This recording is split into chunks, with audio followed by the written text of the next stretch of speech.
Greetings, one and all, and welcome to my little show. I want to do this one on Rudolf Steiner and his talk about angels, because I recently put up, well, a few months ago, the lecture he gave, or the talk he gave, on what our role is with the angels and in our astral bodies. So I'll put a link to that at the end of this. But I just wanted to do some excerpts from that and just go over a bit more of what it was he was discussing. So I'm going to start with what he says. What are the angels? The spiritual beings nearest to human beings. What are they doing in the human astral body in the present cycle of evolution? The astral body is the member nearest to the I. He's got I in quotation marks there. Quite clearly, the answer to this question will vitally concern us. The angels are the hierarchy immediately above the human hierarchy itself. And so the question is not unduly arrogant. We shall see how it can be answered. What are the angels doing in man's astral body in this present epoch, which began in the 15th century and will last until the beginning of the 4th millennium? So these angels are working upon us humans, and it's whether we're attuned enough to realize, recognize them and their work in us. And I know with the New Age revolution of the last 100 years, many people do lots of angel work, whether it's to their higher angel or their guardian angel or to the archangels. And in Steiner's cosmology, with the angels being the next layer above us, let's say, but they are also in different layers. You know, there's like cherubs and seraphims and seraphs and thrones, and I believe there's 9 different sorts of angels, but which is the one that's talking to us, and why is it coming through our astral body? Well, this is because I don't think they can connect with us in our physical, because we're too dense. They're on the higher vibration, which is part of the reason why we're trying to attune ourselves, harmonize ourselves, so that we can be aware when they are communicating with us. And they're communicating with everyone all the time. We always have to reach up to the higher. They're always speaking down to us, but it's whether you're, like I say, attuned enough to hear what they're saying. So he's going to talk more about what that is next. And he says, what are the angels doing in our astral body? Conviction of what they are doing can come to us only when we have achieved a certain degree of clairvoyance and are able to perceive what is actually going on in our astral body. A certain degree, at least, of imaginative knowledge must consequently have been attained if this question is to be answered. And this is one of the parts of the works of Rudolf Steiner, and Gurdjieff also speaks about this, using the correct way of using imagination.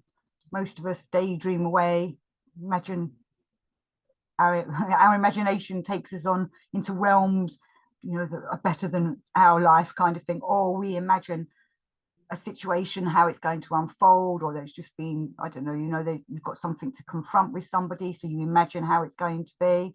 Of course, things are never how we imagine them to be.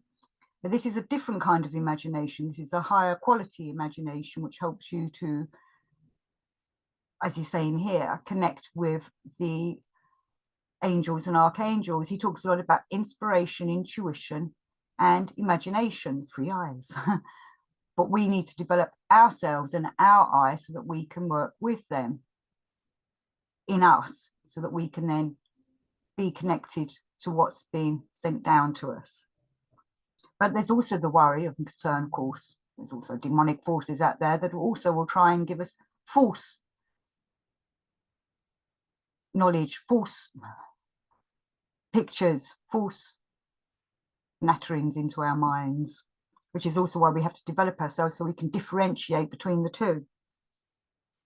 Steiner says, it is then revealed that these beings of the hierarchy of the angels, particularly through their concerted work, although in a certain sense, each single angel also has his task in connection with every individual human being.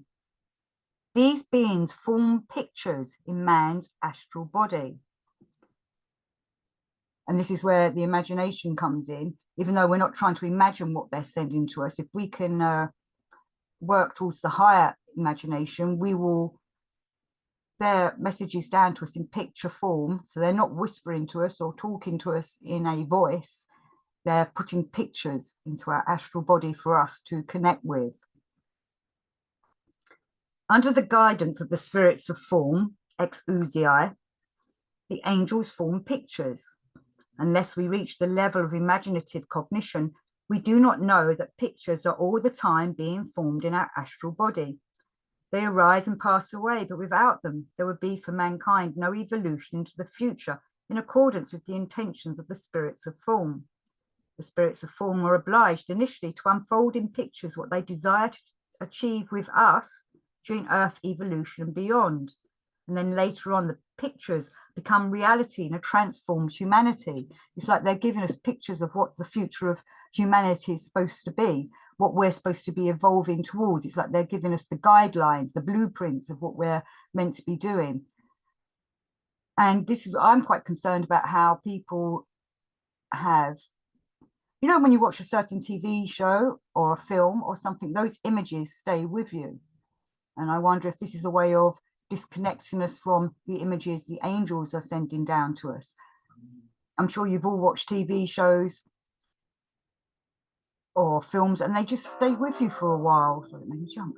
They stay with you for a while, don't they, in your imagination? It's like they're forcing us to think about something else. Steiner goes on, through the angels, the spirits of form are already now shaping these pictures in our astral body. The angels form pictures in the human astral body, and these pictures are accessible to thinking that has become clairvoyant. And I don't think this is the clairvoyancy that we see of mediums that are out and about in spiritual churches and such like. I think this is a different clairvoyance. It's a higher form of clairvoyance. If we are able to scrutinize these pictures, it becomes evident that they are woven in accordance with quite definite impulses and principles. In them are contained forces for the future evolution of mankind. If we watch the angels carrying out this work of theirs, strange as it sounds, one has to express it in this way. It is clear that they have a very definite plan for the future configuration of social life on Earth. Their aim is to engender in the astral bodies of people such pictures as will bring about definite conditions in the social life of the future. People may shy away from the notion that angels want to call forth in them ideals for the future, but it is so all the same. And indeed, in forming these pictures, the angels work on a definite principle, namely that in the future, no human being is to find peace in the enjoyment of happiness if others beside him are unhappy. An impulse of brotherhood in the absolute sense, unification of the human race in brotherhood, rightly understood. This is to be the governing principle of the social conditions in physical existence. And that does make sense, doesn't it? How is humanity supposed to evolve if we're still hating each other and seeing other people as different rather than unifying and realizing we are all humans? I've been doing a series of little shorts lately of what does this gaze do to you? And I was trying to encourage people to look for the God within people or within, you know, it's pictures, but it's what do you see when you look at someone? You know, namaste, I bow to the God within you. Steiner continues, this is the one principle in accordance with which the angels form the pictures in the human astral body. But there is a second impulse in the work of the angels. The angels have certain objectives in view, not only in connection with the outer social life, but also with man's life of soul.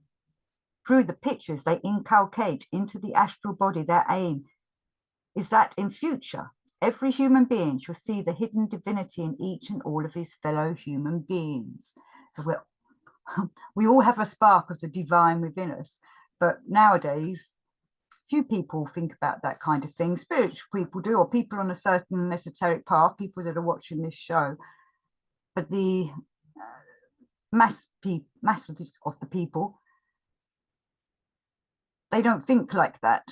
They're just thinking about themselves, you know, service to themselves. Well, this is kind of like a service to others and to ourselves. We're doing it all together. We want to unify and live harmoniously on this planet. You know, it's the logical way to be, isn't it? But we seem to be living in a world of chaos where the lack of empathy abounds, the lack of understanding for others, everyone's out for themselves. So Steiner does warn that there will be a war of all against all in the future. And Nostradamus also talks about this. But the angels are trying to help us to avoid that. Steiner continues, quite clearly then, according to the intention underlying the work of the angels, things are to be very different in future. Neither in theory nor in practice shall we look only at man's physical qualities, regarding him as a more highly developed animal, but every human meeting brings the full realization that something is being revealed from the divine foundations of the world, revealing itself through flesh and blood. To conceive the human being as a picture revealed from the spiritual world, to conceive this with all the earnestness, all the strength, and all the insight at our command, this is the impulse laid by the angels into the pictures. Now, whether you're receiving these pictures, I don't know. Sometimes I feel like when I learned about all this, I was wondering, oh, maybe some of those images that did just suddenly come into my head that were normally of I would think now of an evolving string, perhaps were from the angels.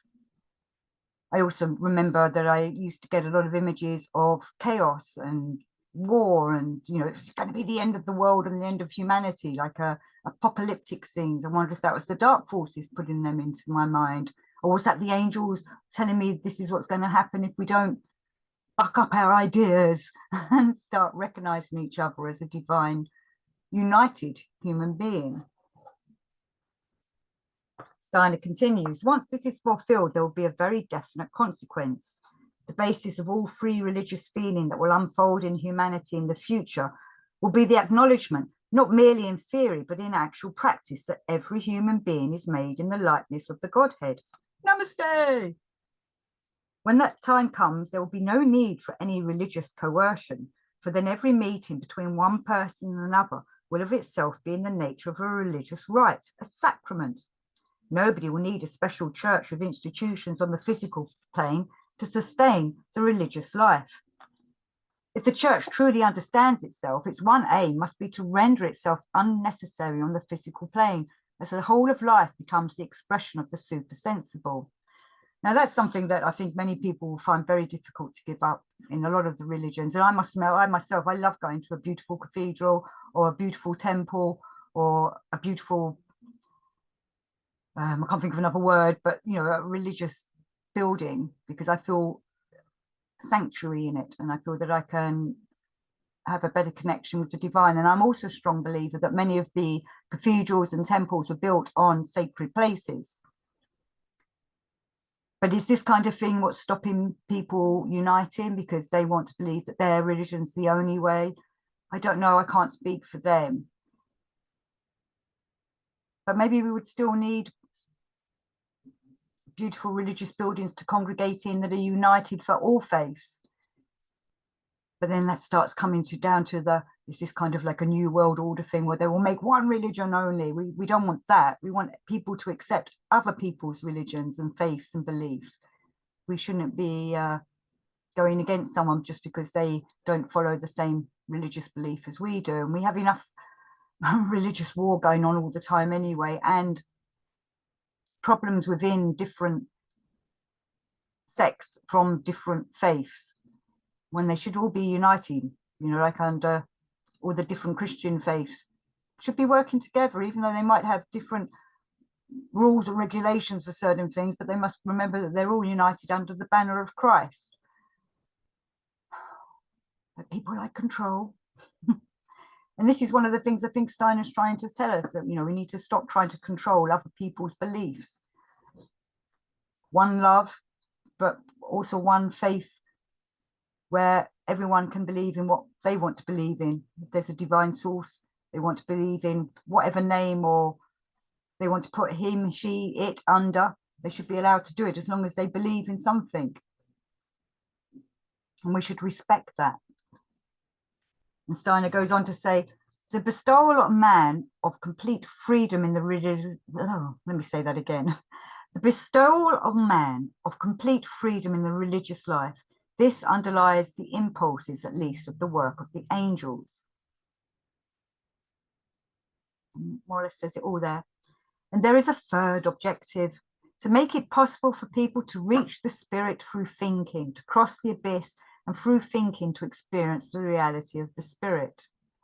And this is what Steiner says his anthroposophical talks and such like was all about, to spiritualize thinking. No more, though we need rational thinking in certain ways, but we need to spiritualize all thinking, because that will bring the divine in, and we will then recognize that we're doing this to be part of the cosmos and work with all the hierarchies of the angels, archangels, and on up to the divine source. And Steiner finished, I'm just going to finish with this paragraph from Steiner: spiritual science for the spirit, freedom of religious life for the soul, brotherhood for the bodily life. This resounds like cosmic music through the work wrought by the angels in the astral bodies of human beings. We want to hear that cosmic music. But this is what most of my shows are about, is soul development. We want to develop our souls. Many people don't work with their souls. Many people ignore the fact that they've got a soul. Many people don't seem to have a soul. But people that watch this show, I know, are looking to develop themselves and their souls so that we can unite with the cosmos and unite as one.